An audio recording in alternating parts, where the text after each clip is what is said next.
Welcome to the Music Ed Matters podcast. I'm your host, Dr. Emily Williams-Birch, and this podcast, it exists for you. Whether you're a music lover, an educator, a choir member, each week we bring guests to the show to help explore what matters in music. I'm so glad that you're here. Welcome to the show. Hello, and welcome to the Music Ed Matters podcast. I'm your host, Dr. Emily Williams-Birch, and this is our fourth and final installment of the Chronicles of a First-Year Teacher with our friend, Mr. Kyle Feather. That's right, we have made it to summer. We heard from Mr. Feather after the very first day of school. We heard from Mr. Feather after the fall and winter concerts. We heard from him after spring break, and now our final installment, we have made it to summer, and what's the plan? It has been so much fun chronicling this first year and just hearing the brain ideas and the things that's going on in Mr. Feather's head, and oh, it's so good. Anyway, I'm really excited for you to hear this one, and it's been an honor to share it with you. This episode is brought to you by our friends over at Perform International.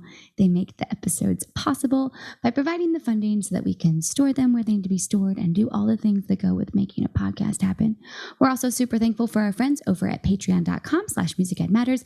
They get bonus episodes. They get rando content. They have direct line of communication with me. There's all sorts of fun things over on the Patreon page. But that's enough. Let's hear from Mr. Kyle Feather. Today on the Music Ed Matters podcast, we have our fourth and I can't believe final installment, Chronicles of a First-Year Teacher with Mr. Kyle Feather. How are you, Kyle? I'm good. It's good to see you, Emmy. It's so good to see. This has been such a fun activity, documenting your entire first year of teaching. And thank you so much for letting me kind of spill my brain. And I'm sure I'm going to look back on this in a couple of years and be like, oh my gosh, yeah, this was where my head was, It's been so cool. Formative. Yeah. I think it's been so fun to relive it and to see, like, you've maintained the energy, the excitement for the profession, but you've also acknowledged the bumps and the bruises and the successes and the wins. It's been just so invigorating to watch the process. So thank you for being willing to share the year with us. Of course. And I got more to share. So, I know. Okay. Looking forward to wrapping this up. So. The last time we talked to you, it was right after spring break, and you were excited about trying a few new things, and you were excited about things that had worked and then how to add some other things into it. Tell us about how the year wrapped up. Yeah, sure. So a couple things all happened at the same time. First things first, we had our school musical, which took place, oddly enough, in May. I think like May 6, 7, 8. So for us, that's like 2 or 3 weeks before school ends. And that was a really fun process. One, getting to work with a lot of students that didn't have any vocal abilities or didn't think they had vocal abilities at the beginning of the process. And then through auditions and then through, building up chorus numbers and auditioning and leads and little private rehearsals and stuff like that. It was just really fun getting to work with those kids and build relationships with them. And a bunch of them are really excited to join choir this next year. So I feel like that's been a good success. And collaboration's really just been something I've really loved about this year. And working with the theater department and putting together this show that we did. It's called Zombie Prom. And yeah, it's just kind of this crazy high school musical plus Little Shop of Horrors sort of show. So it doesn't take itself too seriously, but like we had lighting, we had like, I want to say 20 something microphones, offstage mics.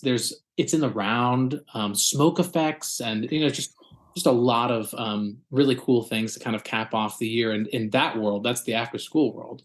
And then during for the spring concert, I actually got to take on the non-varsity tenor basses, which was already my ensemble for the year, but I also got to take the non-varsity trebles and the advanced trebles for the spring concert. So we got to throw all of that together, and that was really cool because I really got to take that one on my own, which I thought really helped me to like think through what the concert process looks like, and just like collaborating with the people that you're with and thinking ahead on different deadlines and orchestrating all of the behind the scenes to make the show happen. So it was really kind of a sprint to the finish. But I'm really happy with how it turned out. Okay, first question. How did you balance the demands of after school musical rehearsal with life? Because we had talked about finding that balance in one of the earlier episodes. So, how did all of those after school rehearsals end up balancing with life? Yeah, sure.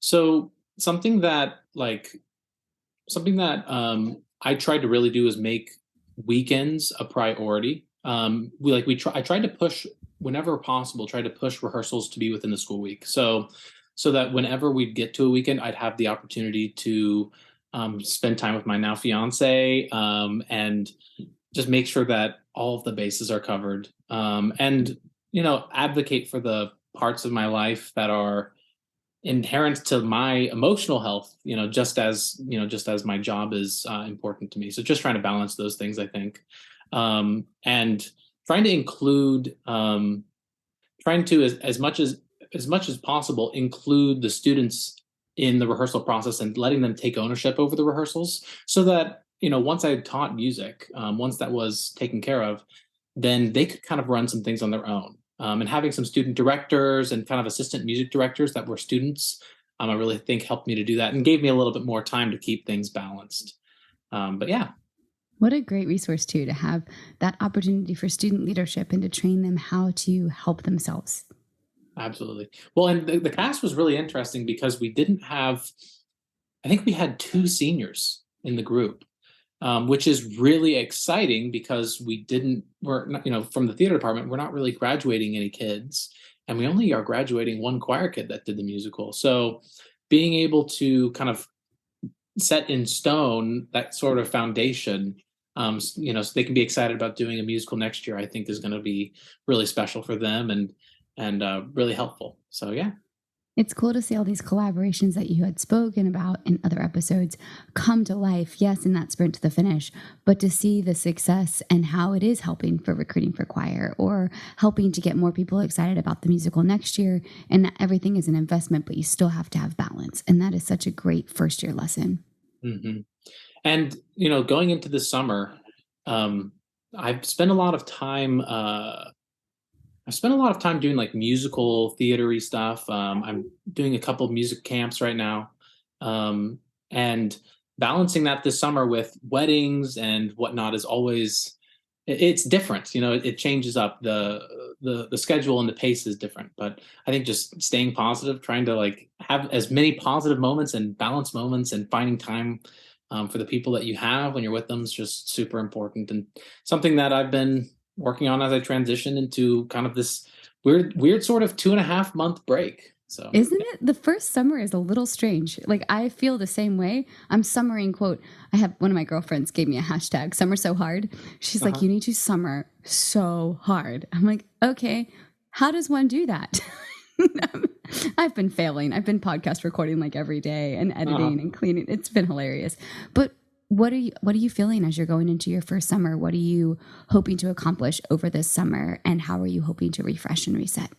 Sure. So I think for one, at least the way my brain is right now, I I don't have a lot of burnout in me, but I do want to do different things and have some variety this summer. So, like musical theater, it's a different sort of world, and it the way you teach music is different because you there's not a huge focus on long-term literacy skills. So you can teach things by rote, and a lot of those students may not have vocal backgrounds. So whether it's adults or students, um, you're always trying to meet them where they are and make the experience really fun.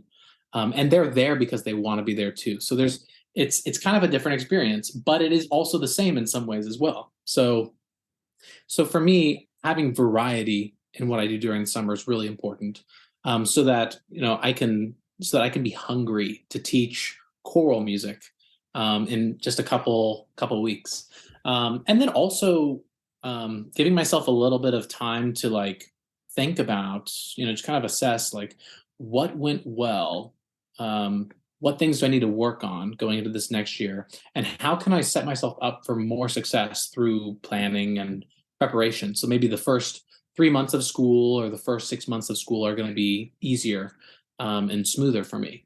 And I think like just experiencing it now, experiencing one year of teaching just gives me so much more context and like the scope of the year and all of the behind the scenes. Because when you're a student, you don't see that happening, right? You just come in and there are choir concerts and whatnot, but you don't realize all of the extra things that go into being a teacher, which I think now that I see kind of at a at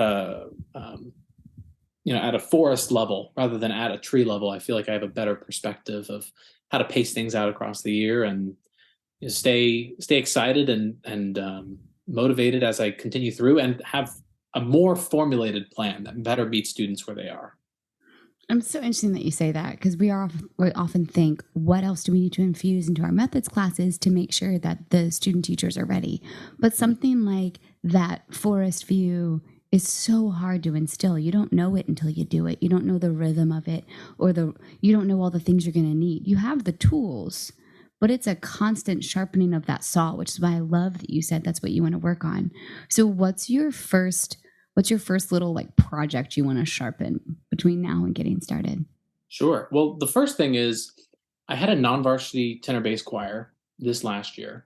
And now I'm taking on a non-varsity treble choir. So thinking about that repertoire and thinking about like the different pedagogical goals I want to set for my students from the very beginning. So I think a big thing I want to do is just some research on the female voice, especially for those treble singers, those ninth graders and 10th graders. And then, and You need to read the book, Othello's Voice. Ophelia's Voice. Yeah. Yes, that one. Yes. That one. That is so good. Have you already read that one? I haven't, but I purchased it and like skimmed it. But then when I realized I wasn't teaching treble voices this year, I was like, okay, well, let's focus on tenor bass. But oh my gosh, she came on the podcast super early on. Like I think she was one of the first under 20 episodes. You'll have to go way back to find it. No, actually, I think I watched that. That just must have been like 4 years ago at this point. Yeah. Oh my gosh. Yeah. It was forever ago. It was early, but she did. I think I put her in a bonus episode for my birthday one time, her and Vic Oakes, because Vic Oakes had the tenor bass voice, changing voice. And she talked about the female voice. You'll have to go back.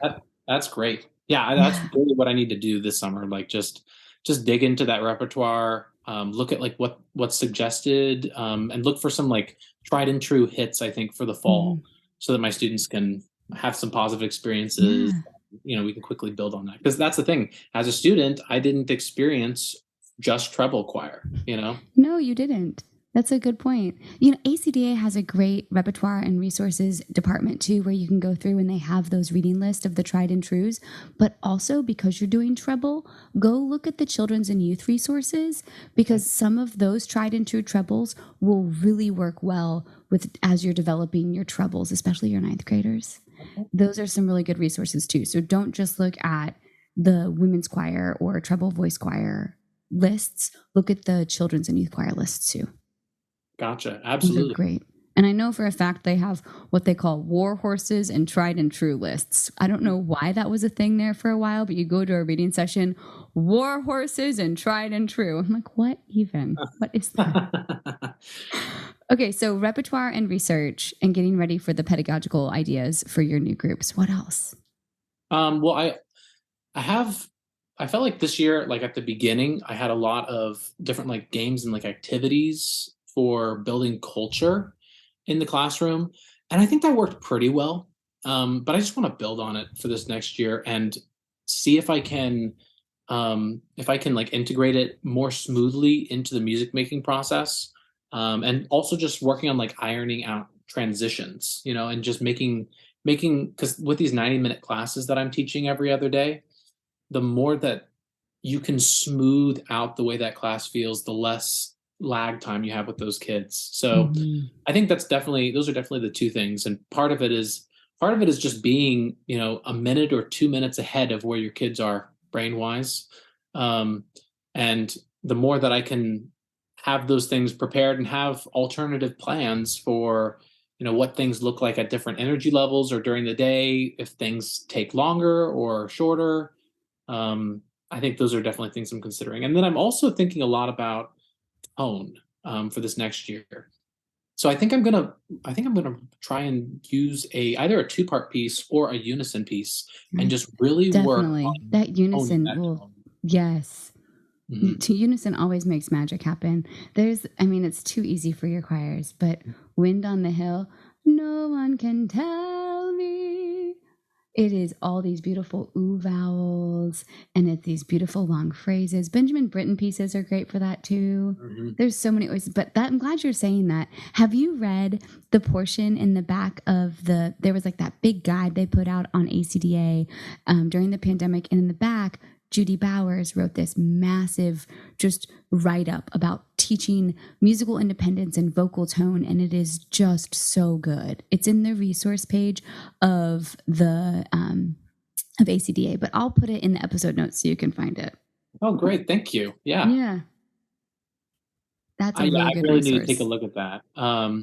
And I think like the more that I can just instill really good tone into my singers from the beginning of the year, that it's just a skill that I think will really translate across the year, and especially as they rise and become juniors and seniors, just give Mm-hmm. them that like consistency. But yeah, that's something that I like look back on and I'm like, yeah, I felt like I really pushed them to sing in parts quickly, and I think we had some success there. But I also want tone to be a priority as well. And I felt like I was doing some like band-aiding in terms of Mm-hmm. tone, some short-term solutions to try and fix stuff when if I just maybe had like a unison piece or something really simple, something that they really quickly have success with, then we could ride that success and some of those skills into the other pieces, and maybe they could apply them without me having to teach each one. I think that's so important. And that's something that the families and the audience members always comment on, the sound difference from the beginning of the year to the end of the year. Because tone is that's it. That's like the whole reason I exist in choir, tone and telling stories. And so it's always fun, especially the non musical parents. Wow, they just sound so different than they did at the beginning. Mm-hmm. That's a good sign. There's so many great resources for tone. You'll have to keep us posted on which ones you feel you really gleaned the most from. Absolutely. Um, I think like for me though, all I'm really thinking about right now is like repertoire though. Like in my brain, Mm-hmm. I'm like, how do I pick a repertoire piece that really fits them, really smooth? Like I even think about just like folk songs, like Mm-hmm. the water is wide, just Mm-hmm. something smooth and easy for them to pick up, but where we can really work on vowels and spaciousness in the sound and spin and all those things. Mm-hmm. But yeah, All the healthy stuff. I need to look at. I know there's a good choral tone book by James Jordan, Mm-hmm. and I looked at it maybe a year ago, but it's just been a while, and I just it's just time to refresh. But I think that's Yeah. like the cool thing about teaching. You can kind of always go back to being a student during the summer. You can kind of soak up another nugget of wisdom, or just pick up another piece of knowledge that you maybe were not thinking about during the year, or just in all the details you weren't paying attention to. I So love that. You get to be the continual student every summer, but yeah. also take time to reset and refresh. Like you don't have to Yes, student no, all year yes, long. yes. It's got So to be important. healthy. So important. So you've reflected on some of the things that you're hoping to adapt and change as you move forward. You had a really successful year. What words of wisdom would you give to an incoming first year teacher or an incoming music educator, someone who's still studying? What are some thoughts you would want to share? Absolutely. Um, some things that I think worked really well for me this year.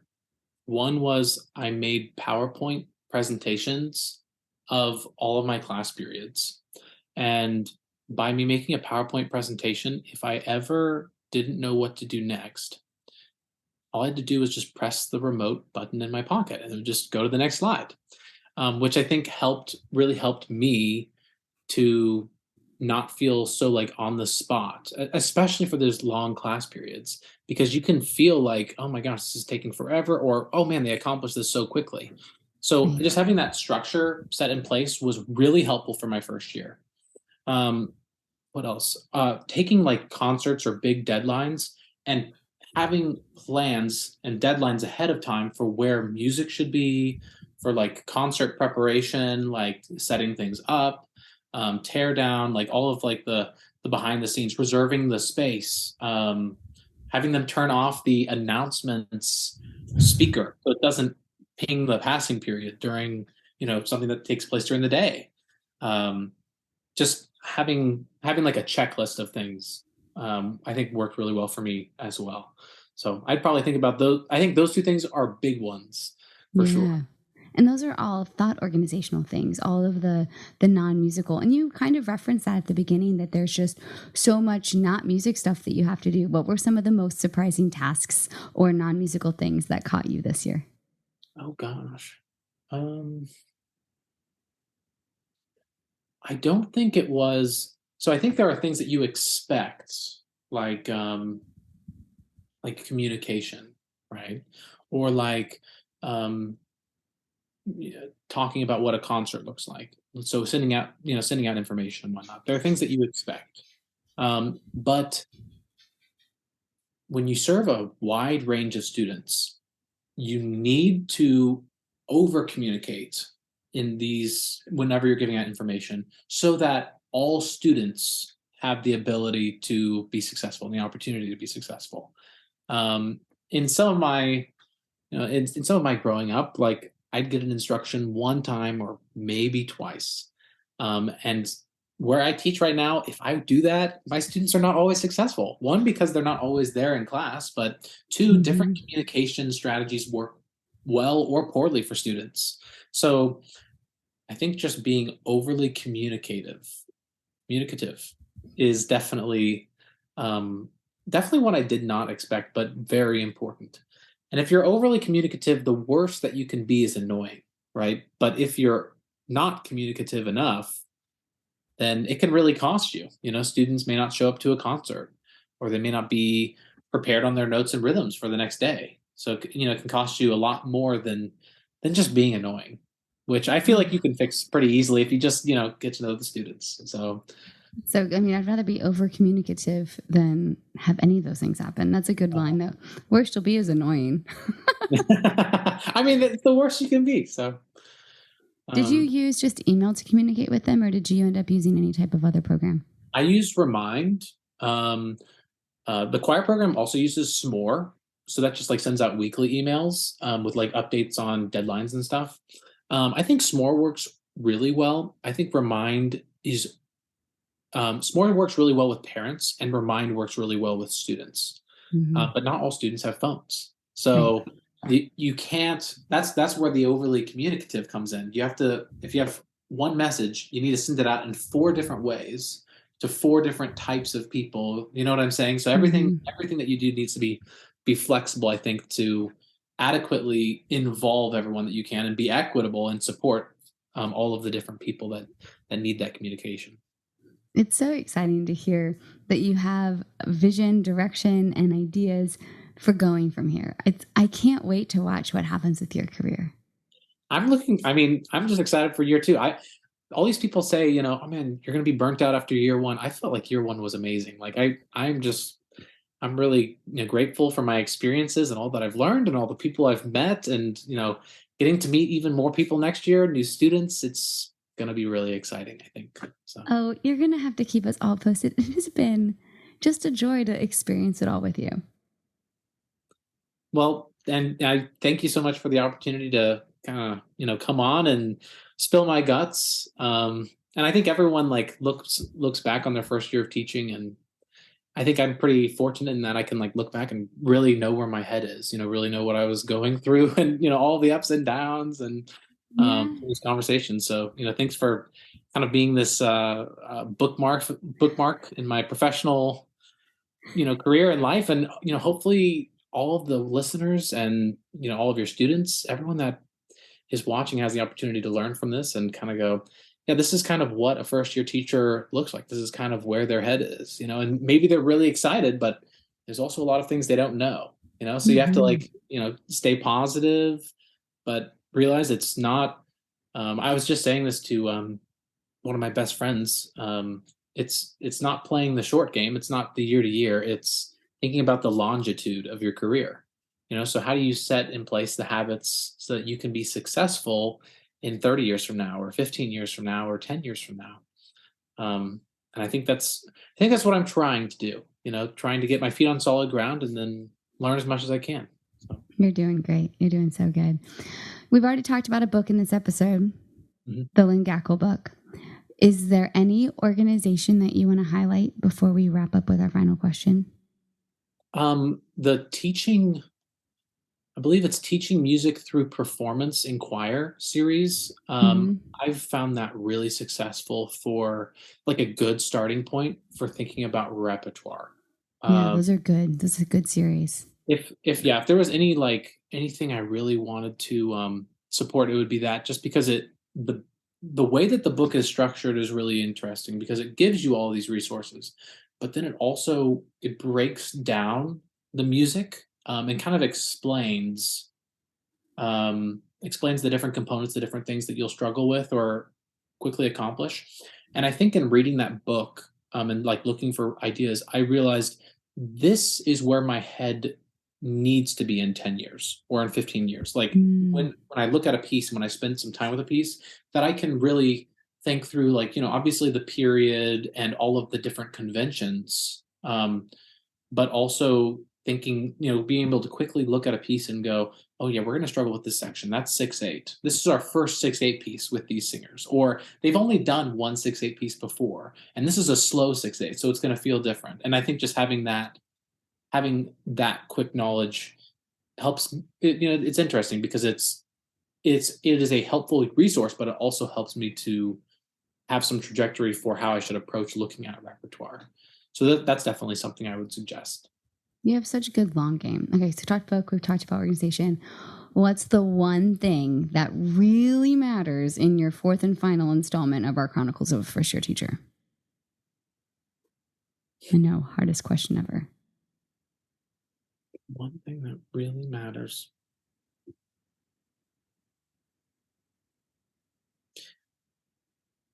I think listen to as much as you can from the people around you, and especially your close friends. If you feel like you're falling or you feel like you're sucking at teaching, you don't have any clue what's going on, or you just don't feel like you're being successful. If you just have a couple of people around you that you can really kind of hold on to and um, bounce questions off of and just be really vulnerable with, um, I think that that is the thing that I think would really matter to a first year teacher, and something that has really mattered to me this last year. So I just have nothing but gratitude for all of the close friends that I've made, with whether it's people that I work with or whether it's other first year teachers that graduated at the same time as me, and I've just asked them questions and tried to pick their brain.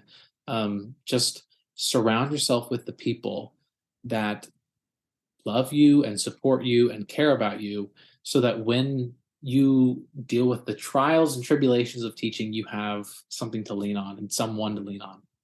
That's true for all stages. That's such a good reminder. And it's been so fun. Thank you, thank you, thank you, Kyle. Thank you, Emmy. All right. We're in it for the long haul. We are not in it for the short game, friends. And in case you had forgotten how awesome our career is, how fun is it to have heard from someone who has made it through that first year and has shared in the journey with us? It's exciting. We get to sharpen our saw this summer. I hope that whatever you're doing to sharpen your saw is helping you feel refreshed and excited. And I love that quote that teaching is one of the coolest professions, because we get to be a student every summer to work on whatever we think the next thing that we need to work on is. So in case you have forgotten, you matter. We all know that music matters, especially teaching, and especially that first year. Oh, how much fun. And I'll see you next time on the Music Ed Matters podcast.